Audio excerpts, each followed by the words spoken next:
Hello friends, स्वागत है आपका अपने चैनल फैक्ट्स अरावली में।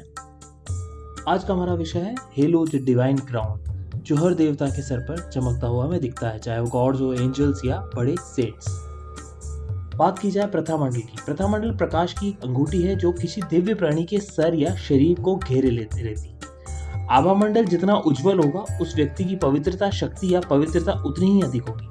प्रभामंडल या कहें उनका डिवाइन क्राउन का सबसे पहला संदर्भ मिस्र की कला में पाया जा सकता है। सूर्यदेव रा को अक्सर उनके सिर के चारों ओर एक और सर्कुलर डिस्क के साथ चित्रित किया जाता था, जिसने सृजन के प्रतीक के रूप में देखा जाता है, जो ब्रह्मांड के जीवन और प्रकाश लाता है।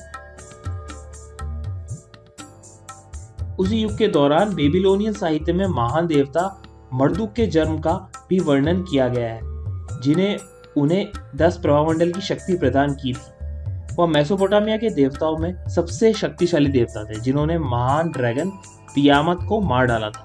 कई हिंदू देवताओं को भी उनके सर के निकले वाले प्रभामंडल के साथ चित्रित किया गया है, जैसे विष्णु प्रकाश की आभा के साथ और शिव आगे के मुकुट के साथ। ये चिन्ह प्रकाश की विभिन्न अभिव्यक्तियों और प्रतिनिधित्व करते हैं, जैसे सूर्य पीली रोशनी या जलती हुई आग की लाल चमक। बुद्धि की विशेषता उनके प्रभामंडल से भी थी, जिसका उपयोग ज्ञानोदय को दर्शाने के लिए किया जाता था। कहा जाता था कि उनका प्रभामंडल सत्य, ज्ञान और हृदय की पवित्रता के प्रकाश से चमकता है। कहा जाता है कि उनके प्रभामंडल का प्रकाश अज्ञानता के अंधकार को दूर कर देता है। ग्रीक पौराणिक कथाओं में हेलियोस एक अन्य देवता थे, जिससे प्रभामंडल प्राप्त था। जैसे ही ग्रीक थे, हिंदुओं में भी थे, वैसे ही रोमन में भी एफ्रोडाइट्स और पोसाइडन के म्यूरियल ने भी निम्बस पहना हुआ था। संभवतः प्रभामंडल वाले रोमन देवताओं में सबसे प्रसिद्ध मिथ्रास थे।